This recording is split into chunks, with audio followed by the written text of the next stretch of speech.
मेरे प्यारे दोस्तों, आज मैं आपको एक अकेली लड़की जिसकी नई नई शादी हुई थी और एक कुत्ते की सच्चाई दिखाने जा रहा हूँ, जिसे देखने के बाद शायद आप भी पागल हो जाएंगे। माया का पति विक्रम दुबई में नौकरी करता था और माया अपने सास ससुर के साथ घर में रहती थी। घर में उनका एक पालतू कुत्ता भी था जिसे विक्रम शादी से पहले ही ले आया था और जो अक्सर घर के दरवाजे के पास ही बैठा रहता था। माया कई बार बैठकर उसे देखा करती थी, लेकिन फिर न जाने क्यों उसके मन में एक अजीब सी घुटन, एक बेचैनी, एक हलचल सी होने लगी। एक ऐसी हलचल जिसने आगे चलकर उसकी जिंदगी को पूरी तरह बदल दिया। एक शाम माया ने अचानक एक ऐसा फैसला किया जिसने उसके घर, उसके रिश्तों और उसकी पूरी किस्मत को उथल पुथल कर दिया। माया की उम्र अभी सिर्फ 22 साल थी जब उसकी शादी मनाली के पास रहने वाले विक्रम से हुई। विक्रम दुबई में एक बड़े होटल में शेफ था। शादी बड़ी धूमधाम से हुई। गांव भर में ढोल नगाड़े बजे, बारात नाचती गाती आई। माया को देखकर हर कोई कहता, अरे वाह, कुल्लू की गुड़िया को तो दुबई का राजकुमार ले जा रहा है। शादी के बाद सिर्फ 21 दिन बीते थे। वे 21 दिन माया के लिए जन्नत से कम नहीं थे। विक्रम उसे इतना प्यार करता था कि दिन में 10 बार गोद में उठा लेता। रातें तो जैसे कटती ही नहीं थी। माया को पहली बार पता चला था कि जिस्म और रूह दोनों एक साथ जल सकते हैं। पर 22वें दिन सुबह सुबह विक्रम का फ्लाइट था। विक्रम ने उसका माथा चूमा और कहा, मैं हर महीना आऊंगा माया, बस 2 साल में ढेर सारा पैसा कमाकर तुझे दुबई ले जाऊंगा। अपना फ्लैट होगा, गाड़ी होगी, फिर कभी जुदा नहीं होंगे। माया ने आंसुओं के बीच सिर हिलाया, पर उसे क्या पता था कि हर महीना आने का वादा सिर्फ वादा बनकर रह जाएगा। विक्रम के जाने के बाद अजीब सी कमी महसूस होने लगी। माया को माया अब अकेला महसूस करने लगी। पहले महीने विक्रम रोज फोन करता, वीडियो कॉल पर घंटों बातें होती। माया नहा धोकर नई साड़ी पहनकर बैठती। विक्रम कहता, मेरी जान, तेरी कमी यहां मार रही है। माया शर्माकर मुस्कुराती। पर दूसरे महीने से कॉल कम होने लगे। तीसरे महीने में हफ्ते में 1 बार, फिर महीने में 1 बार।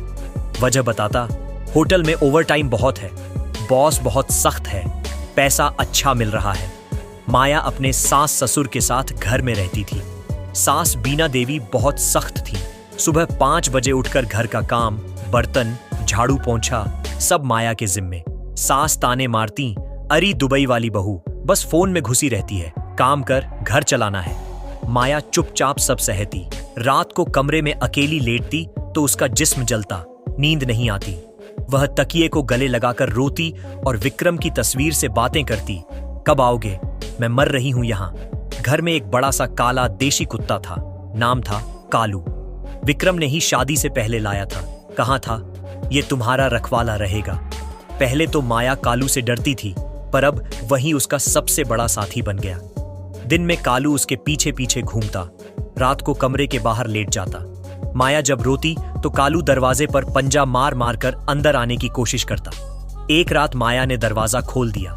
कालू अंदर आया और माया के पैरों में लेट गया। माया ने उसका माथा सहलाया। कालू की गर्म सांसें उसके पैरों पर लगी। माया को अजीब सा सुकून हुआ। धीरे धीरे यह रोज का सिलसिला बन गया। माया रात को कालू को कमरे में बुलाती, वह उसके साथ लेटती। कालू की गर्मी उसे कुछ देर के लिए भुला देती कि उसका मर्द हजारों मील दूर है। फिर एक रात जब माया की तड़प हद से गुजर गई, उसने कालू को अपने ऊपर खींच लिया। कालू ने भी जैसे समझ लिया। उस रात माया को पहली बार लगा कि उसकी आग बुझी है। पर सुबह जब वह आईने में खुद को देखा तो उसके कंधे, गला, छाती पर गहरे लाल निशान थे। वह घबरा गई, पर किसी को बताया नहीं। अब यह रोज की बात हो गई। कालू कुछ देर में थक जाता था। माया को लगा जैसे फिर अधूरापन रह जाता है। एक दिन वह मनाली की मेडिकल स्टोर पर गई। मुंह पर मास्क लगाकर बोली, भैया कुछ ऐसा दो जो बहुत देर तक ताकत दे, मर्दों वाला। दुकानदार ने हैरानी से देखा, फिर एक स्ट्रिप दी और चेतावनी दी, बहन जी ये जानलेवा है, कुत्ते बिल्ली को भी मत देना। माया ने पैसे रखे और चली आई। शाम को उसने 3 गोलियां पीसकर कालू के दूध में मिला दी। कालू ने चट से पी लिया। आधे घंटे बाद कालू की आंखें लाल हो गईं। वह पागलों की तरह दौड़ने लगा। माया ने दरवाजा बंद किया और अंधेरे में कालू को अपने पास खींच लिया। उस रात कालू रुका, बहुत देर तक, इतना देर कि माया की चीखें दीवारों से टकरा कर रह गईं। जब सुबह हुई तो माया खड़ी भी नहीं हो पा रही थी। उसके पूरे जिस्म पर निशान थे। सास ने देखा तो पूछा, ये क्या है? माया ने हंसकर कहा, माँ जी, कालू रात में बहुत शरारत करता है। यह सिलसिला चलता रहा। माया अब दिन में भी बेचैन रहती। गोलियां खत्म हुई तो फिर गई दुकान पर।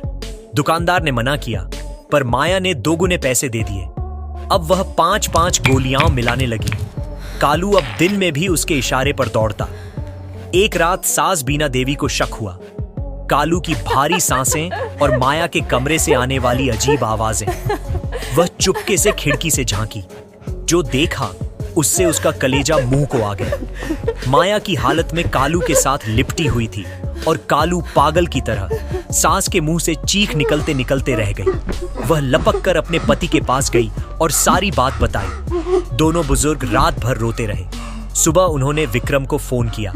विक्रम ने पहले यकीन नहीं किया, फिर इमरजेंसी लीव लेकर घर आया। आते ही उसने माया से पूछा, ये निशान कैसे? माया ने वहीं झूठ बोला, कालू बहुत प्यार करता है ना। विक्रम का खून खौल उठा। उसने कालू को ट्रक में डाला और 100 किलोमीटर दूर रेगिस्तान जैसे इलाके में छोड़ आया। पर कालू 3 दिन बाद फिर आंगन में बैठा था। विक्रम ने उसे मारा, लात मारी, पर वह फिर लौट आता। आखिर विक्रम ने अपने दोस्त अजय को दे दिया। अजय की बीवी ने 2 रात बाद फोन किया, विक्रम, ये कुत्ता पागल है, रात को मेरे ऊपर चढ़ जाता है, ले जा वरना मार डालूंगी। अब विक्रम को सब समझ आ गया। उसने माया को सामने बिठाया और पूछा, सच बता, क्या किया तूने? माया पहले रोई, फिर सब कबूल कर लिया। विक्रम ने एक थप्पड़ मारा और बोला, मुझे तलाक चाहिए। 3 महीने बाद कोर्ट से तलाक हो गया। माया मायके चली गई। गांव में बात आग की तरह फैल गई। लोग उसे कालू वाली कहने लगे। उसकी छोटी बहन स्कूल में सहेलियों से पिटने लगी। माँ बाप ने उसे कमरे में बंद कर दिया। माया दिन रात रोती। उसकी खूबसूरती मिट्टी हो गई। 6 साल गुजर गए। एक दिन मनाली के बस स्टैंड पर विक्रम अपनी नई बीवी और 3 साल की बेटी के साथ खड़ा था। माया दूर से उसे देखती रही। उसके पैर अपने आप आगे बढ़े। वह विक्रम के सामने पहुंची और घुटनों पर बैठ गई। उसकी आवाज फट रही थी, विक्रम, मैं मर चुकी हूं, सिर्फ सांसें ले रही हूं, मुझे माफ कर दो, एक बार फिर अपनाओ, मैं तेरी गुलाम बनूंगी, तेरी बेटी की मां बनूंगी। विक्रम ने उसे घृणा से देखा। उसकी नई बीवी ने माया को धक्का दे दिया। माया जमीन पर गिर पड़ी। लोग तमाशा देखने लगे। कोई थूकता, कोई गाली देता। माया रोते रोते उठी और सतलुज नदी की तरफ चल दी। उस रात गांव में खबर आई। माया ने नदी में छलांग लगा दी। सुबह जब उसका शव मिला तो उसकी मुट्ठी में विक्रम की शादी की अंगूठी थी, जो उसने कभी नहीं उतारी थी। दोस्तों, हवस जब सिर चढ़ती है तो इंसान से इंसानियत छीन लेती है। जिस्म की भूख मिटा लो तो भी रूह की भूख बाकी रहती है। माया ने जिस्म की आग बुझाने के लिए अपना पूरा घर, अपना सुहाग, अपनी जिंदगी जला दी। इसलिए मेरे दोस्तों, जब भी दिल बेकाबू हो, जरा रुक कर सोचना, क्या ये आग बुझाने का पानी है या पूरा जंगल जलाने का तेल? कहानी अगर दिल को छू गई हो तो लाइक कर देना, चैनल सब्सक्राइब कर लेना और घंटी जरूर दबा देना। अगली सच्ची कहानी तक अपना और अपनों का ख्याल रखना।